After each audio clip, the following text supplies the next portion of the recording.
بسم اللہ الرحمن الرحیم۔ السلام علیکم۔ بہت ہی زبردست اپڈیٹس ہے ابو ظہبی کی۔ ابو ظہبی میں 18 نومبر سے لے کے اور 1 اپریل تک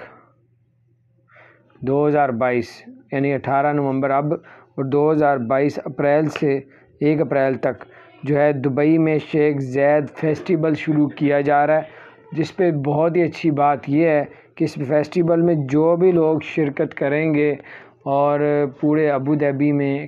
بلکہ دوسرے بھی ریاستوں سے بسیں چلیں گی، جس کے ٹکٹس کے پیسے آپ سے نہیں لیے جائیں گے، ٹکٹ بالکل فری ہوگی، جس میں انہوں نے بتایا کہ پوری دنیا سے 22,500 لوگ اس فیسٹیول میں حصہ لے رہے ہیں، اور اس فیسٹیول کو جو ہے 22,500 پوری دنیا کے کسی کے 50 بندے آ رہے ہیں، یعنی کہ سمجھیں تقریباً 100 کنٹریز سے جو ہے وہ لوگ آ رہے ہیں اس فیسٹیول میں، مختلف چیزیں دکھائیں گے آپ کو۔ تو بہرحال بہت زبردست اپڈیٹ 18 نومبر سے شروع ہو رہا ہے، تیار ہو جائیں، اور بس سروس بالکل فری ہوگی۔ چینل کو سبسکرائب نہیں کیا ضرور سبسکرائب